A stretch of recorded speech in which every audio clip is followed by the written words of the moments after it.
Assalamualaikum warahmatullahi wabarakatuh.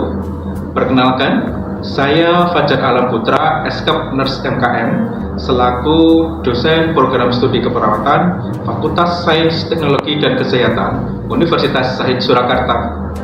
Pada periode PDD UKT-PT periode 2025, pada kesempatan ini saya menyampaikan salah satu mata kuliah, yaitu Keperawatan Komunitas 2.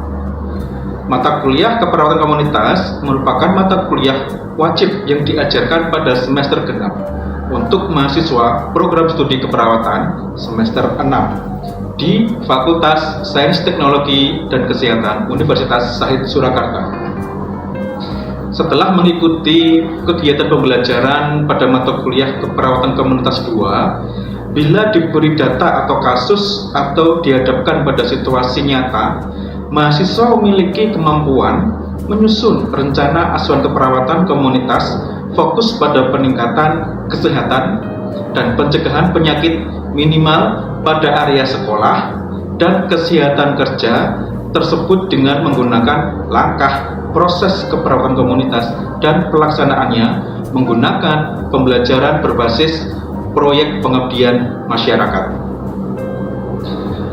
Fokus mata kuliah ini membahas tentang asuhan keperawatan komunitas dan pembahasan yang terkait isu dan kecenderungan masalah kesehatan komunitas dalam konteks pelayanan kesehatan utama dengan penekanan pada peningkatan kesehatan, pencegahan penyakit, dan pemeliharaan kesehatan. Area-area khusus dalam keperawatan komunitas meliputi keperawatan kesehatan sekolah, keperawatan kesehatan kerja, keperawatan di rumah atau home care, jaminan mutu layanan keperawatan komunitas, dan isu atau kecenderungan dalam keperawatan komunitas dengan penekanan pada peningkatan kesehatan, pencegahan penyakit, dan pemeliharaan komunitas terutama terkait dengan masalah kesehatan yang lazim terjadi di Indonesia, dan memahami mekanisme jaminan layanan keperawatan komunitas serta isu atau kecenderungan yang terjadi. Metode yang digunakan untuk menyampaikan mata kuliah ini adalah metode ceramah, diskusi yang melibatkan mahasiswa, serta di akhir sesi dilakukan evaluasi pembelajaran. Pada kesempatan ini, saya mengambil tema pada pertemuan kedua pada mata kuliah keperawatan komunitas 2, yaitu konsep keperawatan di rumah atau sering disebut dengan home care. Untuk lebih jelasnya, silahkan bisa melihat video berikut ini. Assalamualaikum warahmatullahi wabarakatuh. Waalaikumsalam warahmatullahi wabarakatuh. Selamat siang. Siang, Pak. Semuanya. Bagaimana kabar siang hari ini? Sehat, Pak. Biasa. Alhamdulillah. Yes. Baik, sebelum saya memulai perkuliahan, saya kenalkan dulu untuk kelas ini. Baik, yang bernama Abadi hadir, Alfiana Hadir, Pak. baik. Sebelum saya mulai lagi, mungkin teman-teman di sini ada yang belum saya absen tadi? Ada. Ada semua ya. Kalau ada yang belum absen, mungkin teman-teman belum KRS-an kemarin. Mungkin bisa silakan absen KRS-an dahulu. Oke, pertemuan kedua ini kita akan membahas tentang konsep perawatan di rumah. Kalian mesti ingat materi kita kemarin apa? Konsep promosi kesehatan. Cakep. Kalian masih ingat ya tentang konsep-konsep sebelum perawatan di rumah. Oke, di sini ya teman-teman, kalau konsep perawatan di rumah itu ternyata bisa disebut dengan kata lain apa? Home care. Home care. Home care itu kata mudah dilafalkan daripada perawatan di rumah. Nah, tujuan belajar kali ini nanti adalah nanti mahasiswa itu nanti bisa dan mampu memahami konsep perawatan di rumah. Dari sini nanti kita akan melihat bagaimana pengertian, landasan, dan tujuan, terus teori home care-nya seperti apa, yang ketiga adalah tahapannya seperti apa dalam home care, dan juga bagaimana provider dan juga peran dari perawat itu sendiri. Untuk pengertian dari home care, yaitu adalah home care atau home health nursing, itu disebut juga dengan interaksi yang dilakukan perawat di tempat tinggal keluarga yang bertujuan untuk meningkatkan dan mempertahankan kesehatan keluarga dan anggotanya. Jadi kita jemput bola, kita yang datang ke rumah, yang dari rumah mengharapkan kita untuk bisa datang karena apa? Karena keahlian kita yang dibutuhkan untuk bisa memberikan asuhan ke perawat. Nah, untuk landasan dari program perawatan di rumah atau yang disebut dengan home care, kita sebut dengan AC di sini ya, home care. Yaitu yang pertama adalah pelayanannya adalah paripurna. Paripurna itu apa? Yaitu baik pelayanan yang saat itu di rumah sakit atau di klinik atau di puskesmas itu yang belum tertangani, yang belum bisa disembuhkan saat itu bisa dilanjutkan di rumah. Nah, di rumah di sini asumsinya bisa dari anggota tenaga kesehatan, bisa juga yang memberikan itu adalah dari anggota keluarga. Nah, terus yang kedua adalah pelayanan kesehatan di keluarga, ya. Yang ketiga adalah jaminan pelayanan yang berkualitas. Di sini sangat berkualitas. Karena apa? Nanti untuk perawat, untuk dokter ataupun untuk tenaga kesehatan yang datang ke sana itu pasti sudah mendapatkan sertifikat ataupun keahlian yang ada di bidang yang dibutuhkan oleh pasien yang kita tuju di rumah. Contohnya kalau itu tentang diabetes seperti itu, ya berarti dia yang berkeahlian untuk diabetes. Oke. Terus untuk yang keempat harusnya adalah KMK, program kementerian ya teman-teman, nomor 98 Menkes SK 7 tahun 2010 tentang pedoman penyelenggaraan pelayanan keperawatan yang ada di keluarga.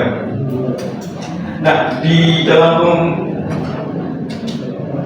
peraturan di sini ini menyebutkan tentang bagaimana itu caring, self care dan juga benefitnya.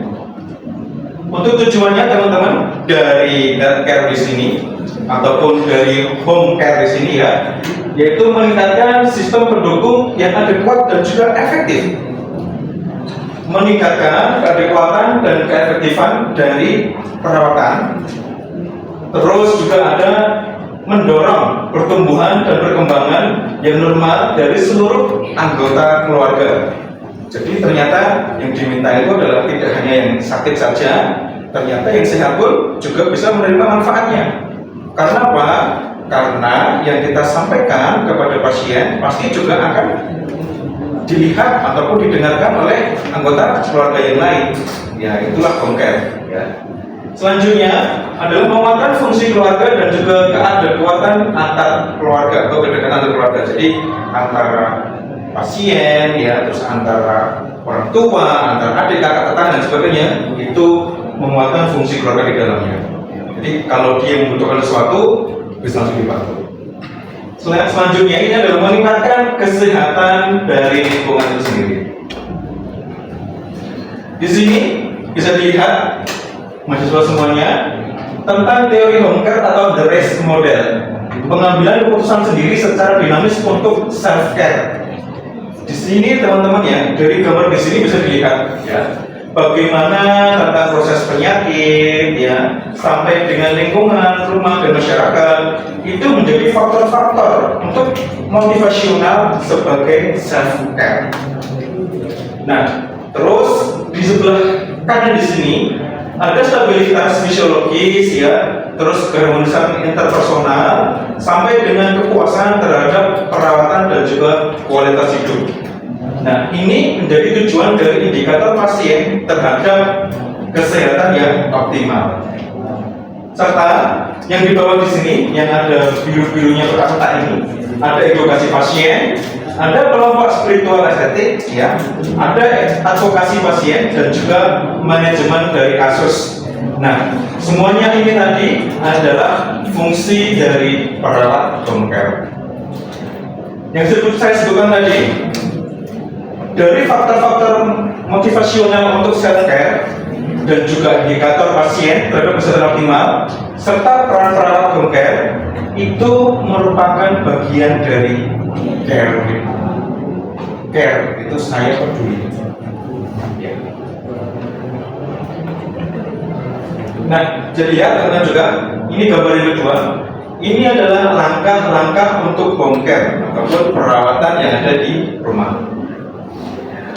Yang pertama ya, ini adalah tahap 1, yaitu mendapat data tentang keluarga yang akan dikunjungi. Ya, ini pasti ya, ini harus. Kalau kita tidak ada datanya, terus siapa yang kita kunjungi? Jangan-jangan ini hanya laporan palsu. Terus perawat perlu membuat laporan pendahuluan untuk kunjungan. Terus juga kontrak waktu dan juga kunjungan. Ya, ini pasti. Siapa tahu nanti sewaktu kita kunjungan ke rumah, ternyata yang ada adalah anak kecil, yang orang dewasa tidak ada lagi selain dari pasien ataupun anak kita tadi. Malah kita yang kerepotan kalau kita membutuhkan sesuatu. Ya, kan kita perlu kontrak dahulu. Nah, tahap 1 ini disebut dengan fase inisiasi ataupun pre-persiapan. Tahap kedua ini adalah saling mengenal ya, dan bagaimana keluarga menanggapi suatu masalah kesehatan. Di sini disebutkan dengan fase inisiasi ataupun fase dari perkenalan. Tahap ketiga dari gambar di sini, ini adalah tentang pengkajian, perencanaan, terus pelaksanaan seperti itu ya. Itu disebut dengan fase implementasi. Nah, ini adalah fase implementasi ini yang kita sudah melaksanakan, kita sudah datang ke home care ataupun datang ke rumah. Ya. Tahap keempat ya, ini adalah evaluasi pencapaian tujuan atau rencana tindak lanjut ya. Terus juga kontak, berapa nomor telepon, alamatnya seperti itu ya. Nah, itu semua ya, tahap 4 itu merupakan fase dari eliminasi. Untuk tahap kelima, ini adalah pembuatan dokumentasi yang lengkap. Jadi, apapun yang kita lakukan, kita dengan siapa di rumah pasien, kita dengan siapa berangkat ke rumah pasien, kita menggunakan apa ke rumah pasien, yang kita bawa apa saja, itu disebutkan di dalam pembuatan dokumentasi yang lengkap. Kita melakukan apa di sana? Kalau perawatan luka, ya kita lakukan luka seperti apa? Seperti apa perawatannya? Disampaikan di sana, dicatat seperti itu. Tahap kelima ini disebut juga fase pasca kunjungan. Jadi ada berapa fase teman-teman? 5. Ya. Untuk persyaratan dari kalian sendiri ya, persyaratannya itu adalah pasti ya, mempunyai keluarga, itu pasti ya. Terus atau pihak lain yang bertanggung jawab. Jadi ada yang bertanggung jawab. Walaupun tidak ada orang tua, bisa wali. Walaupun tidak ada adik kakak, mungkin bisa tetangga ataupun kerabat dekat, Pak Le, Bu Le, Pak D dan sebagainya. Itu yang bertanggung jawab bisa nanti ya. Selanjutnya bersedia menandatangani persetujuan. Nah, ini penting. Kalau di materi-materi yang lain ya, itu juga sering menyampaikan, sewaktu kita mau melakukan tindakan, kita pasti juga memerlukan yang namanya informed consent ataupun persetujuan. Kita mau melakukan sebuah asuhan keperawatan atau tindakan apa. Persetujuan dahulu. Apakah berkenan ya Bapak atau Ibu untuk diberikan perawatan luka? Kalau tidak ya silakan tidak usah tanda tangani. Kalau berkenan, tanda tangan. Selanjutnya, bersedia melakukan perjanjian kerja dengan pengelola perawatan kesehatan di rumah untuk memenuhi kewajiban, tanggung jawab dan haknya dalam menerima pelayanan. Jadi bersedia ya untuk melakukan perjanjian kerja. Jadi kalau misalkan kita mau datang ke rumah itu gak ditolak. Iki sopo, gue ngopo, malah jadi takut sendiri mana ya. Kita sebagai tenaga kesehatan malah ini kenapa seperti ini? Padahal kemarin yang minta seperti itu. Jadi perlu adanya bersedia melakukan perjanjian kerja di sini ya. Oke, baik seperti ini teman-teman ya. Nah, ini adalah persyaratan untuk dari klien itu sendiri. Next, untuk provider dan juga peran perawat. Provider itu sopo wae ya, siapa saja yang bisa, yang boleh ya untuk melakukan perawatan di rumah ataupun home care. Provider ini adalah dokter ya, kita sebagai seorang perawat, ya, gizi, fisioterapis, pekerja sosial dan juga lain-lainnya. Oke, gitu ya teman-teman ya. Terus ada juga peran perawat ya. Kita sebagai seorang perawat itu sebagai koordinator dalam pelayanan, kita yang mengkoordinator ini. Ya, biasanya disebut dengan case manager ya, atau educator, juga sebagai advocator dan juga sebagai spiritual support. Terus untuk profil dan peran perawat di sini perlu keterampilannya, yaitu keterampilan dalam monitoring dan evaluasi, keterampilan di dalam komunikasi, pengambilan keputusan, terus juga ada dokumentasi, berpikir kritis dan kreatif, dan yang terakhir adalah pengembangan diri.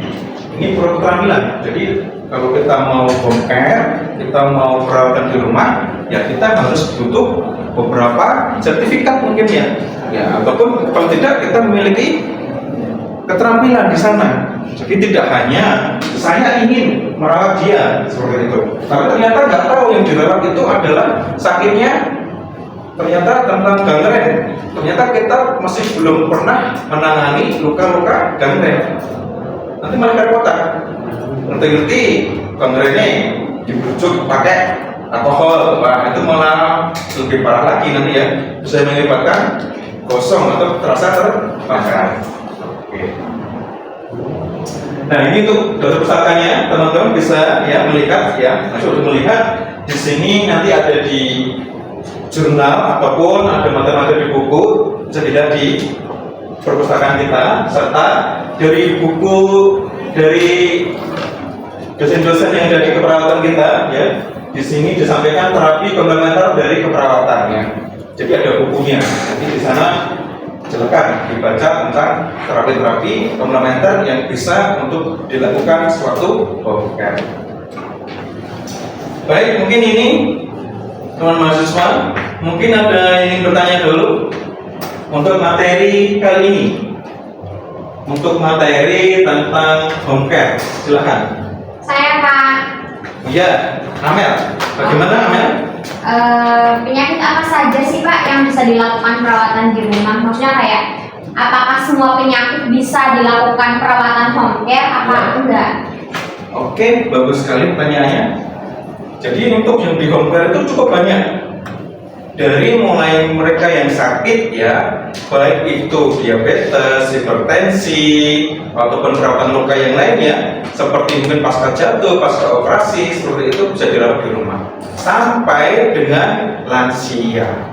Untuk lansia di sini biasanya juga sekarang sudah mulai banyak ya.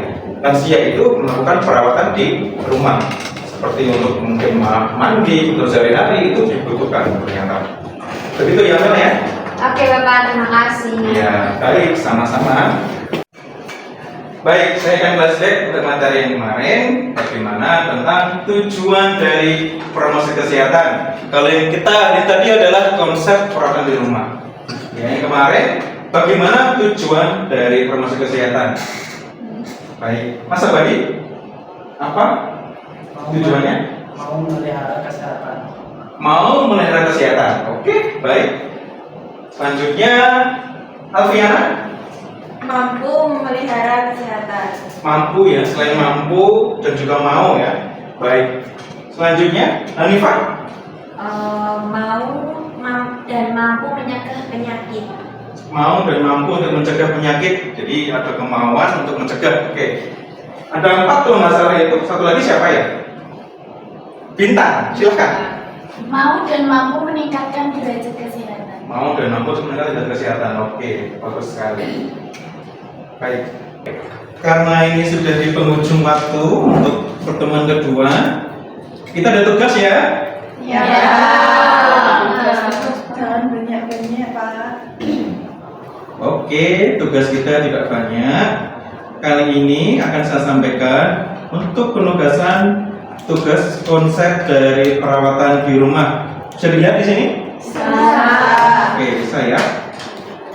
Deskripsinya ini adalah tugas mahasiswa yang kedua tentang bagaimana mencegah penyakit-penyakit ya yang ada di perawatan di rumah. Terus tujuan penugasan di sini nanti adalah teman-teman nanti ya bisa menyelesaikan tugas mandiri ini ya. Setelah itu dapat memahami dan menjelaskan tentang bagaimana pencegahan dari perawat-perawat ataupun perawatan yang ada di rumah. Untuk range tugasnya bisa dilihat di sini ya, yaitu uraian penugasannya. Tugas ini dikerjakan secara individu, tidak boleh berkelompok ya, tapi silakan bisa menggunakan satu laptop untuk beberapa orang boleh. Kalian bekerja bersama-sama itu boleh, tetapi tugasnya adalah individu, bukan tugas kelompok.